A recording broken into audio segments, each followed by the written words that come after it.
BJP अध्यक्ष JP Nadda ने news 18 से खास बातचीत की और हिमाचल में फिर से बीजेपी की सरकार बनने का दावा किया है। नड्डा ने कहा कि लोगों में पीएम मोदी के प्रति विश्वास और प्रेम है।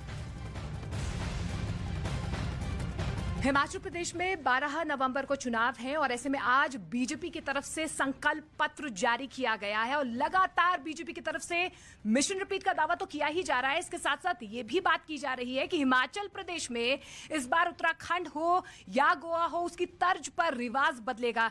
इस वक्त मेरे साथ जेपी नड्डा जी हैं, बीजेपी के राष्ट्रीय अध्यक्ष हैं। उन्हीं से सीधे हम जानने की कोशिश करते हैं। जेपी नड्डा जी, जो संकल्प पत्र आज जारी किया गया है आपकी तरफ से, क्या वाकई में आपको लगता है, क्योंकि आपका तो घर है ये, वाकई में आपको लगता है हिमाचल प्रदेश में रिवाज बदलेगा?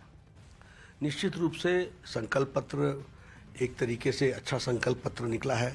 हमारी पार्टी के लोगों ने काफ़ी मेहनत की है और काफ़ी डिटेल में वर्कआउट करके। अगर आप अपने बच्चों को पैसे का पार्ट नहीं सिखाएंगे तो पैसा कमाने के बाद में हो सकता है वो आपको ही बेच दें। सावधान, फ्रीडम ऐप को डाउनलोड करें, बच्चों को पैसे का पार्ट कैसे पढ़ाना है सीखिए। ड्यू डिलिजेंस के साथ वो संकल्प पत्र निकाला है तो उसका तो लाभ मिलेगा, लेकिन कुल मिलाकर के जिस तरीके से मोदी जी का आशीर्वाद रहा है हिमाचल प्रदेश को और जिस तरीके से उन्होंने इसको अपना प्रदेश समझ करके इसको विकसित किया है, उसके उनके प्रति एक अथाह उत्साह है, एक विश्वास है, अटूट विश्वास है और उनके प्रति जिसको कहा जाए कि एक प्यार है।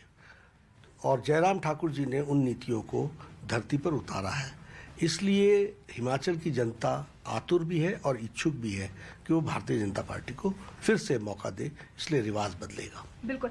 और जिस तरीके से लगातार ये भी कहा जा रहा है कि डबल इंजन की सरकार है, बेहतरीन उपलब्धियां हिमाचल प्रदेश में देखने को मिल रही हैं।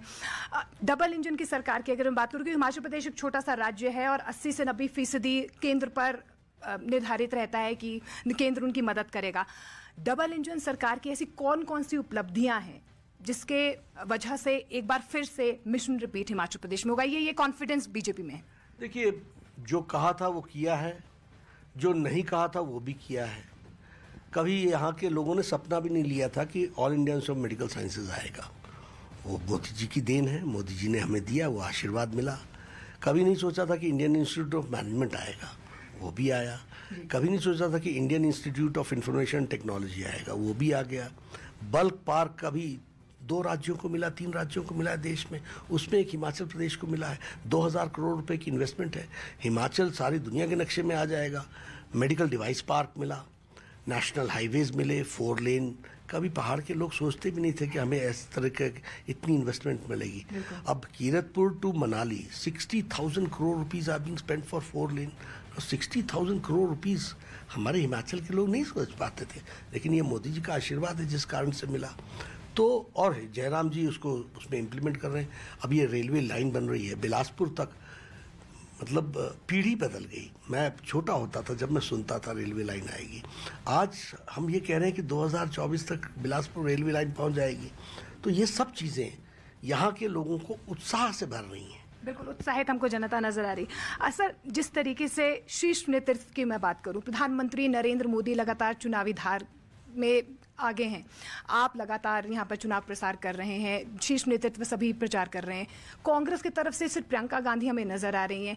क्या वॉकओवर नजर आ रहा है कि क्लोज फाइट है अभी भी? देखिए, मैं दूसरों पर बहुत चिंता नहीं करता हूँ, वो उनका विषय है, वो अपने तरीके से लड़े, जिस तरीके से भी लड़े। हम कभी भी चुनाव को हल्के में नहीं लेते हैं। हम लड़ाई लड़के लड़ते हैं और अच्छे से लड़ते हैं। सामने वाला जैसा भी हो, हम अच्छे से लड़ेंगे और जीतेंगे। गुजरात में किस तरीके का माहौल या चुनावी हवा आपको नजर आ रही है? अभी कुछ ही दिनों पहले अरविंद केजरीवाल कह रहे थे कि हम सीधे तौर पर बोल्ड कर देंगे, क्लीन बोल्ड कर देंगे बीजेपी को। लगातार जो है चुनावी प्रचार भी उन्होंने संभाला हुआ है। हालांकि हिमाचल प्रदेश में थोड़ा कम उनका प्रचार प्रसार नजर आ रहा है। क्या आपको लगता है कि आम आदमी पार्टी सीधे चैलेंज आपको गुजरात में दे सकती है या कांग्रेस भी आपको नजर आ रही है? किसी भी पार्टी का और किसी का भी इतिहास उसके कार्यशैली से पता चलता है। किसने कहा था उत्तर प्रदेश में 350 पे लड़ो और 349 पे जमानत जब्त कराओ? किसने कहा था कि तुम 69 सीट्स पर उत्तराखंड में लड़ो और 65 में जमानत जब्त कराओ? किसने कहा था कि तुम 39 सीटों पर लड़ो और 35 पर जमानत जब्त कराओ? और सब जगह तो यही बोल रहे थे कि आ गए। उनके अध्यक्ष तो हमारे साथ आज कैंपेन कर रहे हैं। तो जिनका ये ट्रैक रिकॉर्ड है वो गुजरात जहाँ से प्रधानमंत्री मोदी जी आते हैं उसके बारे में बोल रहे हैं। अब बोलने के लिए तो कोई भी कुछ बोल सकता है, लेकिन 8 तारीख का इंतजार कीजिए, दूध का दूध पानी का पानी हो। सर, गुजरात के लिए भी इंतजार करें कि अभी भी आपको लगता है कि चैलेंजिंग है? बिल्कुल कोई चैलेंज है ही नहीं, वहाँ मोदी जी को आशीर्वाद एक तरफा मिला है। सर, एमसीडी के चुनाव आने वाले हैं, उनकी भी घोषणा हो गई है और आम आदमी पार्टी लगातार बीजेपी पर जिस तरीके से अभी फिलहाल जो दम घोटू हवा दिल्ली के लोगों को परेशान कर रही है। सर, केंद्र कहती है कि आम आदमी पार्टी ने काम नहीं किया, आम आदमी पार्टी कहती है केंद्र ने काम नहीं किया, और ऐसे में कहीं ना कहीं जो आम जनता है वो परेशान हो रही है। आप किस तरीके से देख रहे हैं? नहीं, निश्चित रूप से जिस तरीके से नॉन परफॉर्मेंस आप पार्टी का वहाँ रहा है, जिसके कारण दिल्ली नुकसान में पड़ी है, हम आगे आकर के उसको ठीक करेंगे। और उन्होंने तो एमसीडी को भी परेशान कर दिया, वो तो राजनीति करते रहे हैं सब जगह और ऑन रिकॉर्ड है सब कुछ। तो आने वाले समय में दिल्ली की जनता उनको सबक सिखाएगी। हिमाचल प्रदेश की जनता समझ चुकी है। सर, एक लास्ट सवाल मेरा यही है कि इस बार कितनी सीटों की उम्मीद आप कर रहे हैं? मैं सीटों के बारे में 2-3 दिन बाद अंदाज़ा बताऊंगा, लेकिन हम कंफर्टेबली जीत रहे हैं।